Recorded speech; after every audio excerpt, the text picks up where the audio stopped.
히잡 이러면은 왜 좀 히잡을 쓰면은 좀 가려졌기 때문에 뭔가 좀 신비로운 그런 느낌 있잖아요. 근데 저는 그냥 막연히 히잡은 그냥 까만색 아니면 하얀색인데 그냥 눈만 내놓는 사람들도 많아서 뭔가 좀 숨기나 보다. 그냥 뭐 이렇게 그 안에 화려함 같은 거는 사실 좀 생각을 못 했었는데 막상 어떤 대상을 만나서 그 사람을 보니까 히잡 속에서도 멋스러움을 추구를 하는 거를 이제 목격할 수 있었어요. 그러니까 그 사람도 특별히 멋을 잘 부려서 그런 건지 모르겠는데 이집트 여인 핑크색 립스틱을 바르면 핑크색 히잡을 쓰고요. 또 이제 너무 이제 궁금해서 물어봤어요. 머리 색깔이 어떤지, 어떤 상황인지. 그랬더니 안에 그 이제 염색을 해서 브릿지를 넣었대요. 근데 이제 남편 앞에서만 벗을 수가 있어가지고 이제 벗을 수가 없대요. 그러니까 너무 많이 가려져 있는 상황이라 알 수 있는 게 없었어요. 그래서 질문을 했죠. 그럼 주로 이제 무슨 책을 즐겨 읽고 좋아하느냐고 했더니 자기는 스파이물을 좋아한대요. 그래서 야, 뭐 히잡으로 머리도 이렇게 다 가리고 있고 그런데다가 또 선호하는 책은 뭐 스파이 같은 거, 또 고전적인 스파이 셜록 홈즈라든지 뭐 마타리 뭐 이런 것부터 현대 이렇게까지 그냥 스파이 책에 늘 이렇게 심취해서 산대요. 그리고 영화도 그런 거 좋아하고. 예. 그러니까 이게 옛날에 데일 카니기가 아니라 앤드류 카네기가 이런 말 했어요. 그 사람이 어떤 사람인지를 알려면은 이름을 갖고 어떻게 알겠느냐.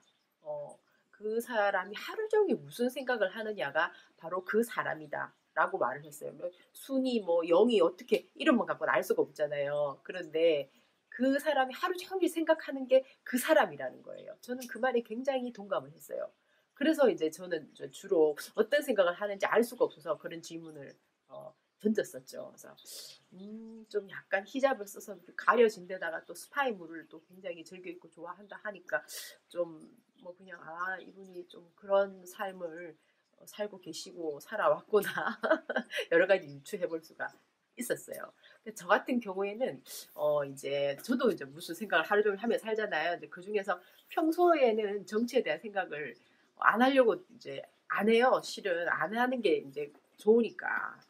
그런데 또 이제 이렇게 선거철이 다가오면 또 더욱더 하게 되는데요. 저는 스파이물보다는 이런 종류의 책을 좀 좋아해요. 역사물 같은 거. 그 중에서 이제 또 정약용, 쌤이 쓴 이 책 옛날에 이제 샀었어요. 사가지고 내가 마음에 완전 확 와닿는 게 있으면 저는 막 줄을 마구마구 그어요. 그냥 마구 긋고 옆에 막 써놓고 이래요. 그리고 책을 뭐 아껴야 된다고 해서 막 그냥 소중하게 생각해서 그렇게 안 하시는 분들도 많이 있는 걸로 아는데 저는 그래요. 책을 좀 함부로 대해요. 그러면서도 좋아하는 거는 막 애지중지 끼고 살죠. 그 중에서 이제 정약용 쌤 이분이 좋아하는 스타일이 있더라고요. 그 첫인상에 대한 건데 그게 어떤 건지 들려드릴게요. 저하고 너무 똑같아가지고 제가 옛날에 줄을 꺼놓은 건데 발견했어요. 내가 처음 장공을 보니 진솔하여 꾸밈이 없고 속여서 아첨하는 태도가 없었다. 아는 자는 이를 귀하게 여기나 모르는 자는 교만하다고 여길 것이다. 행동에는 거침이 없었고 속내를 감추는 법도 없었다. 다사는 그의 거침없고 직선적인 행동을 보고 마치 자신의 분신을 만나는 것 같은 느낌을 가졌다. 네, 제가 옛날에 줄 거는 거예요. 제가 좋아하는 스타일인 거예요. 그러니까. 근데 너무 재밌게 이분도 그런 스타일을 좋아한 거죠. 자기의 분신이라는 거죠. 근데 저는 다산정약용 이러면은 옛날에 이제 강진의 유배지에 가보면은 차 마시는 곳 이래 있잖아요. 그분이 다산 이유도 차 때문에 그런 거 아닌가요? 그리고 이제 물 이렇게 졸졸졸 내려오는 데서 이렇게 차 마시기 위해서 뭐 이렇게 물소리도 좋고 물도 또 오고 또 이제 팔각정에도 가면은 이제 굉장히 거기서도 뭐 차를 마시면서 제자가 워낙 많았으니까 제자들하고 이런저런 얘기도 하고 글도 쓰겠다 그런 생각을 하다 보면 이분이 이렇게 막 거침없고 속에 있는 얘기를 직선적으로 하고 막 이런 사람이 자기의 분신을 만나는 것 같은 느낌을 가지고 이랬을 것 같지가 않잖아요. 근데 이분이 그런 분이었다는 겁니다. 정약용 쌤께서. 그래서 제가 너무 놀래서 줄을 꺼놨고 이제 지금 또 정치가 막 시끄러우니까 이제 옛날에 이런 위대한 사람들의 영혼을 다시 한번 이제 보다 보니까 아 이분이 좋아한 이 스타일이 내가 좋아하는 스타일하고 너무 거의 흡사하고 내가 이재명 시장님을 지지하게 된 어떤 그런 경위도 너무나 이제 비슷한 거죠. 지금에 와서 보면은 문재인 대통령께서 너무 잘하고 있어서 굉장히 마음이 흡족하고 또 안정되고 참 좋은 것 같아요. 그래서 정치인은 가끔씩 이렇게 보면 되고 내 일에 집중하는데도 아무런 문제가 없는 평온한 시간이 되는 거죠. 이것 자체가 어느 정도 이제 믿음이 생긴 거죠. 그래서 이제 감사한 일이라 생각하는데요. 제가 그럼에도 불구하고 이재명 후보자를 굉장히 지지했었던 이유는 바로 이제 여기에 나와 있는 내가 좋아하는 어떤 스타일 때문에 그런 거죠.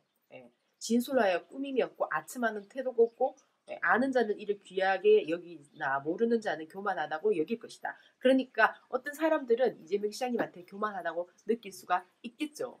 근데 이제 정약용 쌤하고 저는 그 부분이 좋은 거죠. 예. 그러니까 옛날에는 이분이 이제 이런 성품 때문에 이제 귀향을 가셨지만은 지금 같은 시대에는 그 위대함을 알고 우리가 그분을 키워줘야 된다. 우리 국민들이 그 분의 어떤 진실성을 알아가지고 우리가 발굴을 해서 반드시 이 나라의 제목으로 써야 된다. 저는 이제 그렇게 생각하는 거예요.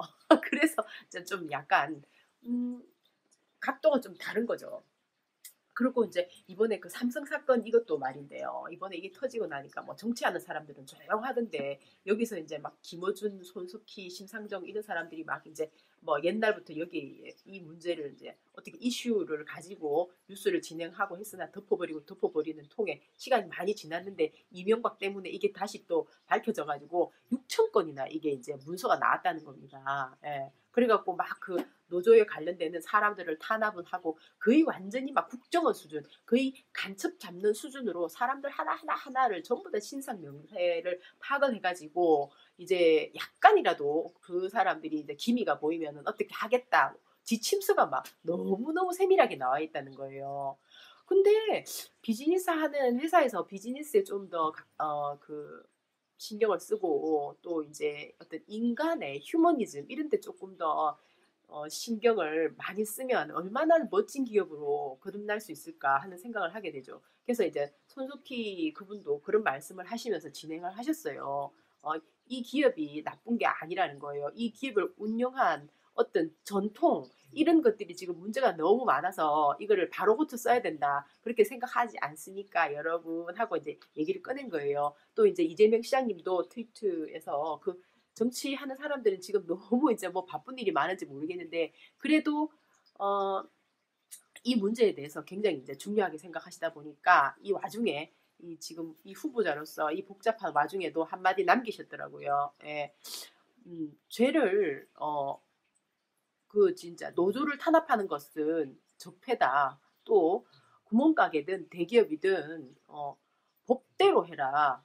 법이 정해 놓은 대로 그렇게 장사를 해서 이윤을 남겨라. 이제 이 말씀을 하셨어요. 저는 이것도 너무 속 시원한 거예요. 여기 나와 있는 대로. 예, 행동이 거침이 없고 속내를 감추는 법이 없는 거잖아요. 멋있지 않아요?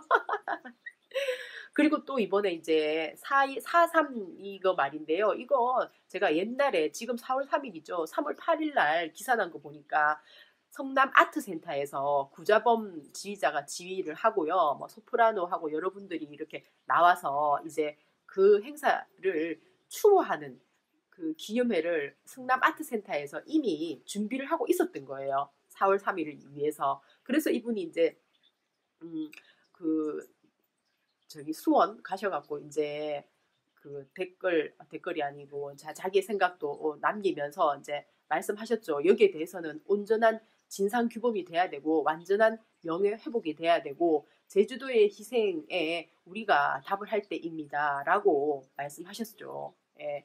이런 현안에 정말 깊이 관심을 가지고 또 나중에 끝까지 이걸 책임지고 해결해 줄 수 있는 사람이 저는 이재명 후보자라고 생각을 해요. 그래서 저는 지금 현재 이 이제 마타도를 너무 많이 만들어내고 있어서 굉장히 마음이 무겁고 불편한데요. 아니 이재명 시장님이 그래도 이만큼 크게 이름을 날리게 된 데는 이명박 박근혜의 저 악랄함을 고발하고 폭로했기 때문인데 마타도가 어떻게 만들어지고 있냐면은 거의 1배에서 만드는 것 같은데요. 이제 뭐 나중에 이제 남편비를 띄우기 위해서 어떤 그런 그 우리 문재인 건강한 문재인 지지자 혹은 뭐 좀 문재인 지지자 중에서도 이제 왜 굉장히 그 욕을 잘하는 분들도 있고 뭐 여러 가지 다양하잖아요. 어쨌든 이제 이재명 지지자하고 같이 이렇게 갈라치기 하는 그런 게 있는 것 같아요. 제가 생각할 때는 그거는 그 일베들이 그렇게 하지 않을까, 남경필 쪽에서 그렇게 하지 않을까 생각해요.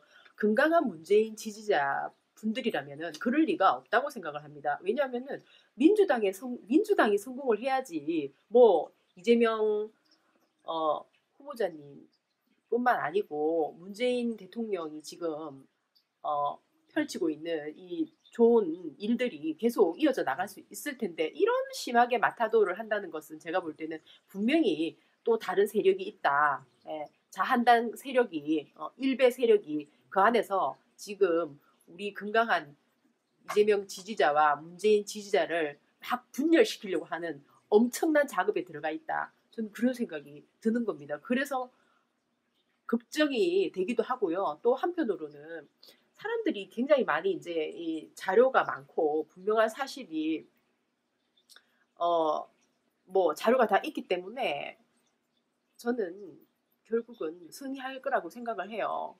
여기 일베라든지 이런 그 패거리들이 우리를 어떻게 갈라 놓으려고 하는 것에 대해서 저항해야 된다고 생각합니다. 그리고 정책 가지고 대결을 해야지만 이런 위태로움에 빠지지 않고 민주당이 어쨌든 이번 경선에서 승리할 수 있다. 예, 그렇게 생각을 해요. 예. 파이팅! 바이!